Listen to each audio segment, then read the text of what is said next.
You know who it is, the horror flick, digger ditch, puller switch, super six, big Mitch. And I'm kicking in those with those three O's. And I'm bringing 28 101s because we Vegas sons. It's the Meadowlands. You not in the meadows, man. You already know what time it is. Big bang, bolo yang. Yes, indeedy. I'm on them things. Bang! You already know, man. Welcome to Vegas Chronicles with the host of the most, Big Mitch from Super Six. And today, like any other day, man, we kick actual factuals. You know what we do, man. I'm not like these other platforms, man. I'm not trying to be popular by controversy. You know what I mean? That's being known for all the wrong things, man. If I want to be known for them reasons, I can get back in the streets. Nah, man. I over here we focus on consequences, and today I want to talk about. You know what? It's been something that's been weighing real heavily on my heart. Shout out to everybody that support my platform, that's been rocking with me, man. I really appreciate y'all, man. And shout out to the ones that's been hating on me and doing things like that. Without y'all, there would be no me. Now, it's been something that's been weighing real heavy on my heart, man. And I want to talk to you about something, man. I want to talk to you about the homies. And I want to talk to you about the homies because the homies been talking about me. And what I mean by that is that, you know what? For a long time, coming up in this game, from my Elko days, juvenile days, from the time I jumped off the porch and joined this life, I thought that, the Bloods were my enemies. I thought the Parus and the West Coast Bloods and people like that, the PBs and, the hood and all that, I thought them was my enemies for a very long time, and then as I got older, through to other turmoil, I began to think that the Crips were my enemies, and I thought the police, law enforcement were my enemies, were against me, and I thought, everything that was outwards was against me, and not once did I ever take the opportunity to look within. I was always focused outwards. I never looked inwards, because when I looked inwards, and that was due to mental maturity. When I reached that state and I was able to look within myself and I was able to look at my surroundings, I realized that, number one, my biggest enemy, worst enemy, most volatile enemy that I ever faced was myself. Then I realized that it was a lot of people, not all of them. And I'm not going to never say all of them because some of them is like my brothers, but like all of them. It was a majority of them. Of the people that call themselves my homeboys was the real, enemy. And that's sad because that's not just me. That's everywhere. People coming to them realizations. That is the dude on the side of you that you got to watch. Case in point, Vegas Chronicles. Hey, it was these two homeboys, right? And they stayed in a little alley. The little alley was right next to the Gershon, right there off Comstock and Lake Mead in Vegas, right? And one of the homeboys, he was staying with his girl. They both was living with the girl, but one of his homeboys, it was two homeboys. One stayed with his girl, and the other one moved in, right? Now the one that moved in, he was doing his thing out there in them streets. Every day he get up, he go out there, he do what he do. He was making a little money, you know what I mean? The other homeboy, he was laying up under his girl all the time, drinking, and he wasn't doing nothing. He basically was living off her. But his homeboy, he was getting up, he was getting out there, and he was making things happen for himself. He was getting his clothes up, his gear, his shoes, he was keeping his hair done, he was getting his jewelry game up, all that, he was doing his thing, he was shining. But it seemed like the more he started shining, the more his homeboy and his homegirl, his homeboy and his girl got into it, right? So, it wasn't like, he wasn't carrying his weight. He kept food in the house. He kept dude with beer. He kept her with what she wanted, you know what I mean? He thought they was all good, you know what I mean? But it was like the more money that he bought in and the more he started doing, the more they started to argue. The girl and the boy, his homeboy, right? So he tried to stay away because he didn't want to seem like he was being a burden or nothing, and he basically stayed away. He tried to, be at home as less as possible. And in the house, he kept this big old, like, y'all remember them old school treasure chests, them big old chests. You know, he had this chest in his room, and in his chest he kept all his like expensive shoes, you know, his expensive clothing, the jewelry, you know, things he didn't want other people to know he had, or you know, expensive things he didn't want, you know, people to know he had. But he had basically everything that he really owned in his treasure chest. Everything that meant something to him was in this treasure chest. Okay? And one day he was out and he was doing whatever he was doing. I remember this day because, you know, it was real hot. And he was, you know, he was doing what he do. But it got so hot that he wanted to go home and he wanted to take a shower and he was going to come back when it cooled off and, you know, finish doing what he was doing. So when he go home, one of the first things he realized is a girl outside. She cussing, she crying, you know what I'm saying? And he like, what's going on? And she give him this look like shaking her head. And he was like, you know, he asked where his homeboy was. And she was like, he left and he can't come back. And I don't want him in my house. And he went in the house and he went in his room. And the first thing he realized, because the chest was so big, the first thing he realized was that chest was gone. Right? So when he came out, he asked the girl, what happened to my chest? And she was like, she kept telling him, I don't know. I don't know. He just took his stuff and he left. I don't know nothing. So he like, and the thing about the chest is that he had the key to it. So even though he took it, he couldn't get up in it because he still had the key. He had a lock on that chest. But his homeboy took that whole chest and moved to California. He had family members that stayed in California that he used to always go back and forth or just leave whenever he get tired of Vegas. He used to go back and forth to Cali. So he took this chest and he went to California. He didn't even know what he took, but he knew it was a lot of valuable stuff up in there. But he took his homeboy chest and he moved to Cali.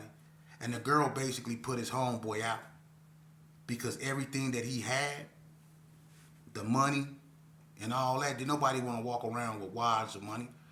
Because if, you know, one time roll up on you and you got a wad of money and you can't explain how you got that, they go take it. So everybody didn't like keeping wads of money on them like that. You know, that died out in the 80s. So he kept it in that chest. So dude took all his homeboy stuff and then the girl put him out. So now he ain't got nothing.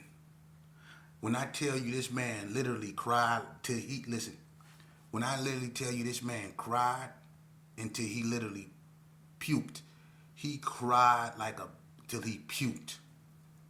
That's how hard. He was on his knees crying, and when I mean he was crying, he cried more than Keith Sweat. Why?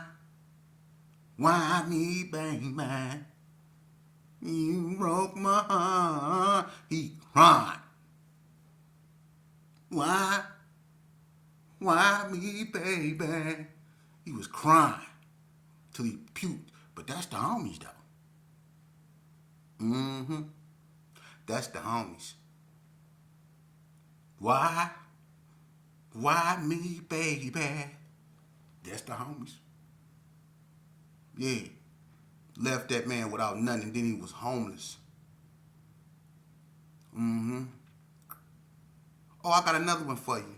Because, see, we're going to talk about the homies today. See, they want y'all to think that this gangster stuff is cool.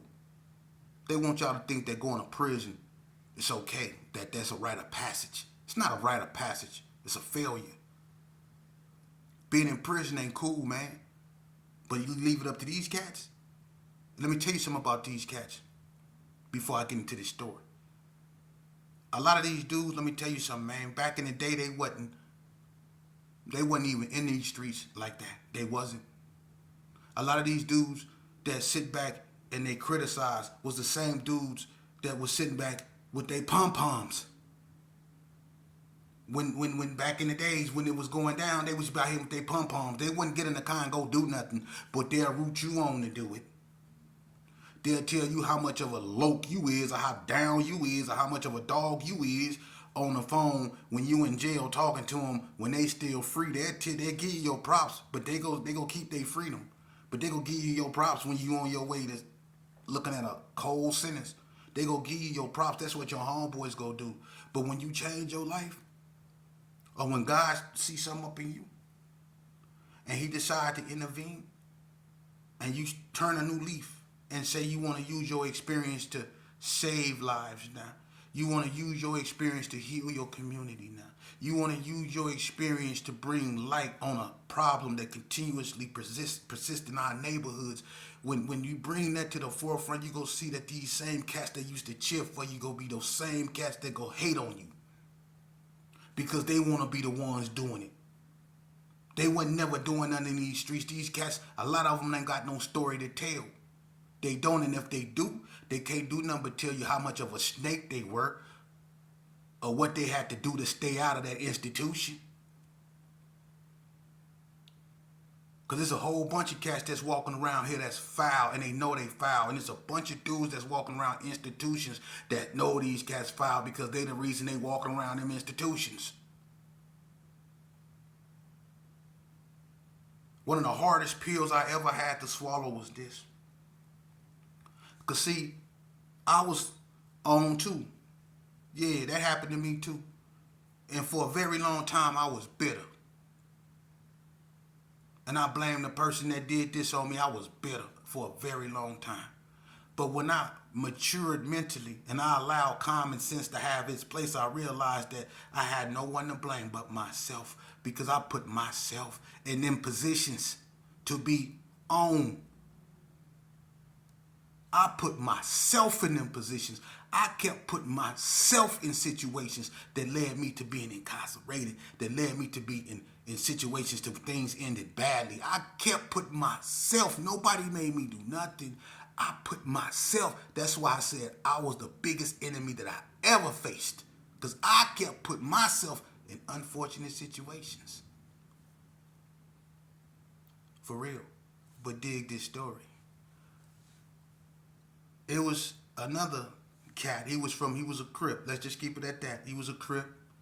And he caught a case with some of his homeboys. His homeboys, they hit a lick. But his homeboys got away. He got cracked. Right? They catch him. They was hitting licks. You know what I'm saying? And his homeboys actually got away. He got cracked. He got caught, you know what I'm saying, with a gap, whatever. You know what I'm saying? He kept his mouth shut. You know? And he basically, you know what I mean, whatever he had, he put up and he got rid of it. Right? And when he got locked up, he kept his mouth shut. He ain't telling on why, you know what I'm saying? You know, he went to prison, he got his time. He kept his mouth shut. But one day he called home because, when you're in prison and you're doing time, you know, if you ain't got nobody looking out for you, you gonna do some hard time. You know, so he needed a little money. So he messed around and told, his so-called homeboys what his little stash was. And instead of them getting the stash and taking it over to his mama house like he was supposed to, they kept his money. And I remember him making that phone call. And I remember him jumping up and down on that phone saying, y'all gonna do me like that, cuz? Y'all gonna do me like that, cuz? Y'all gonna do me? And I remember the hurt in his face. He was jumping up and down. Y'all gonna do me like that, cuz? And they just hung up on him. And then he kept calling back. And wouldn't answer. And it was just that easy for him. And then they changed the number on him. But you should have seen back then the blank stare on this man's face, the hurt, the void, the loss that his homeboys did. He couldn't believe it. And he had he didn't get a lot of time, but the time he got, he got a 4 to 10. The time he got, he was gonna feel that, and he wanted the TV. He wanted the TV. But he couldn't do nothing. They took whatever they took, and it was, it was what it was. But how you think he felt?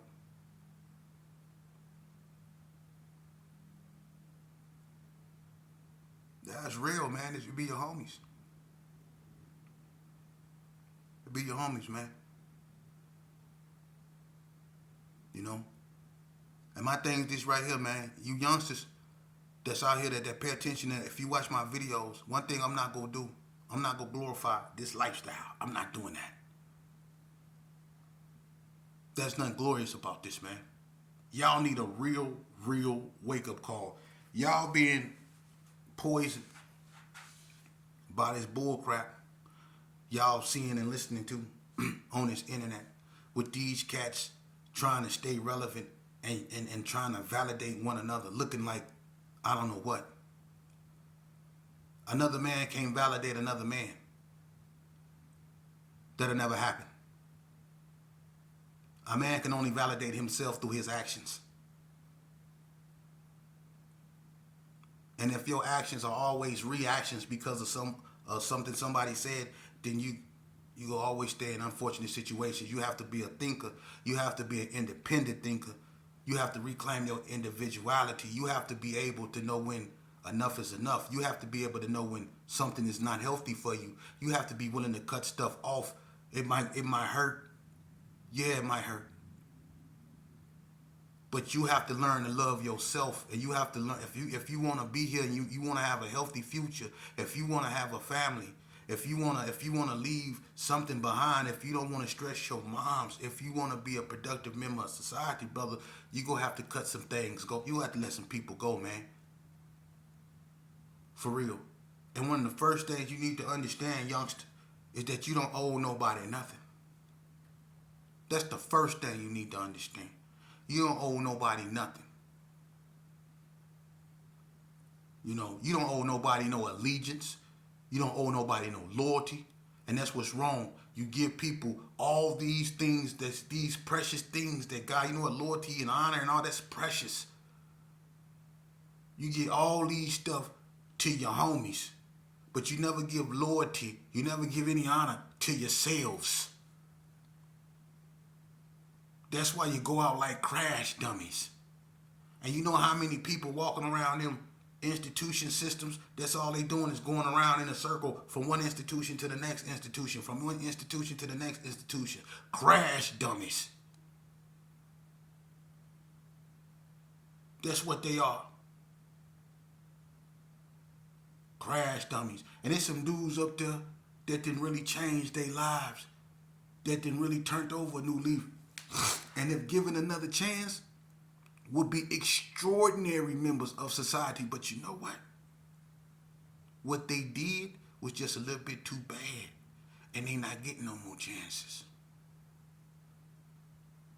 It's good they gave their life to the Lord. It's good that they became spiritual beings. It's good that they recognize their wrongs. And it's good that they accept responsibility for their actions. And it's good that they probably in prison being role models.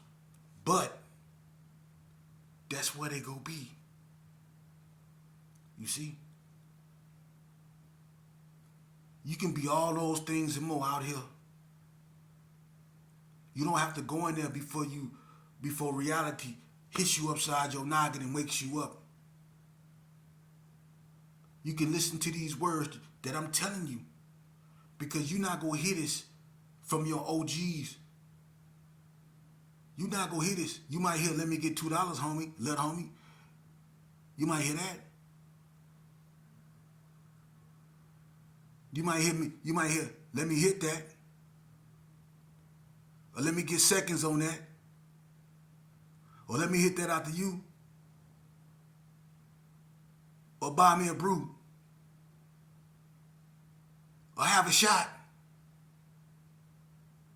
And then I'm going to pull over and say, hey, let's go on over here to the house of the Lord and let's go up over here and let's go pray. Ain't none of your homies going to do that. Ain't none of your homies going to pick you up and say, hey, let's go feed the homeless. They ain't going to do that. But they'll get into it with a dude at a nightclub or a female don't now one of them know or own. He'll get into it with a dude over that. Lose the fight to the dude. Come get you and tell you he got jumped. Go back up over there. Now you amped up. You take it a little bit too far. And you end up doing something you now regret. And then he helped them put you away. They'll most definitely do that. And guess what else they'll do? They'll wait for you to get locked up. They'll wait for you to get sentenced. The day you get sentenced, you ain't even gotta get sentenced. They'll wait for you to get handcuffed. And the day they leading you away, they start getting at your girl. Oh, don't cry, baby. He'll be out. I'm gonna hit you in your DM tonight, though. He'll be out. I'm gonna let you know what they gonna do. They get right at your girl.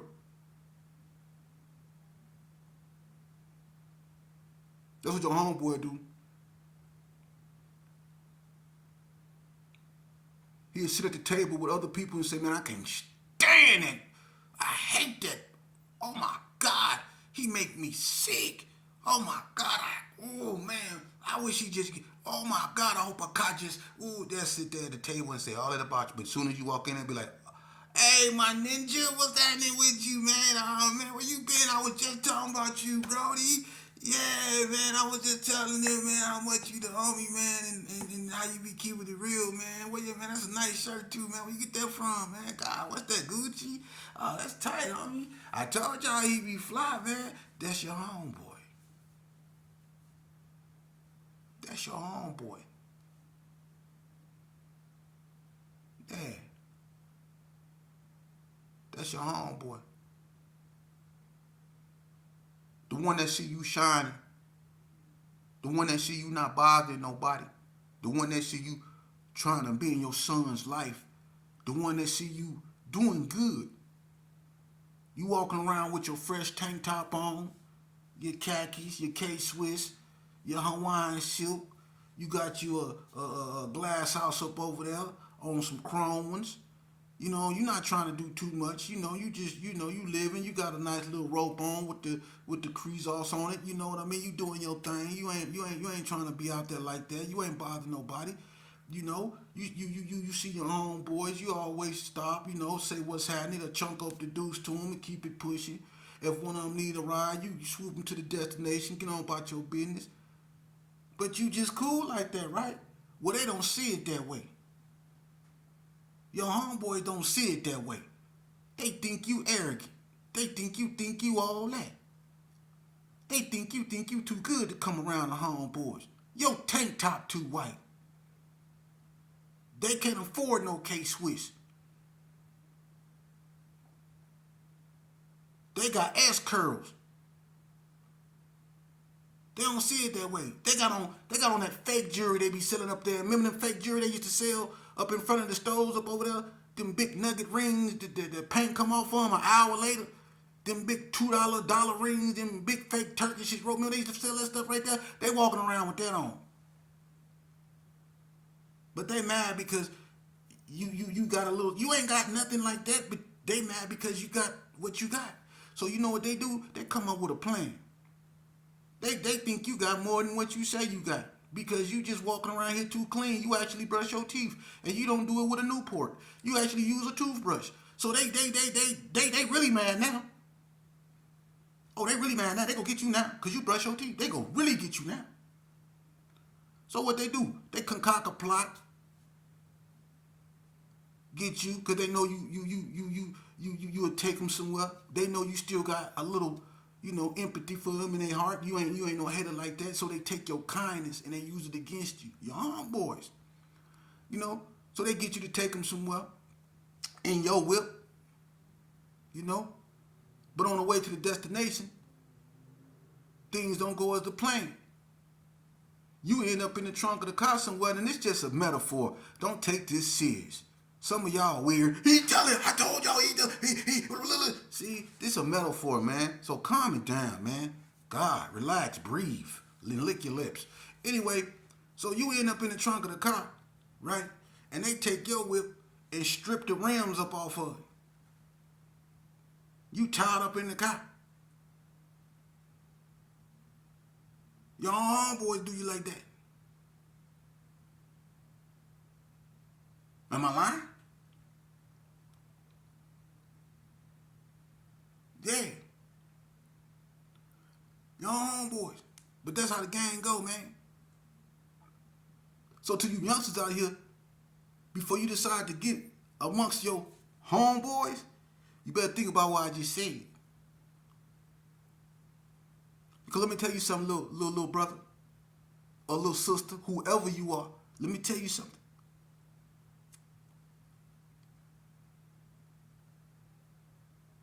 You can never be tough enough.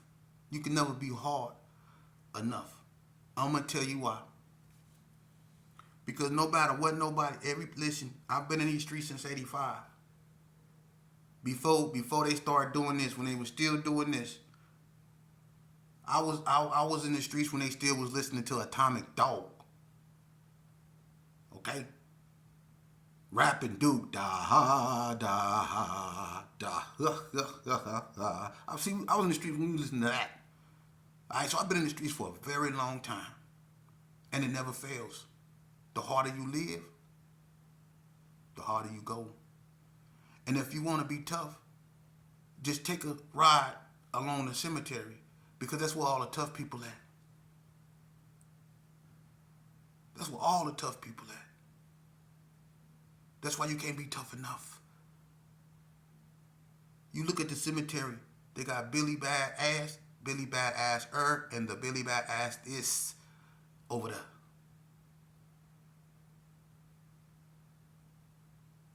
Listen, the toughest of us, the noblest of us, are the ones that seek peace. See, the greatest military tactician that ever lived was Napoleon Bonaparte. When it came to that battlefield, nobody mastered it like him. Well, you can argue and say, well, you got Genghis Khan, you got Hannibal, but Napoleon Bonaparte, without a doubt, if you ever did your homework on him, was one of the most genius. He was a genius when he came to that battlefield. And one of his theories that he stood on when it came to principles was that the greatest battles are won when out of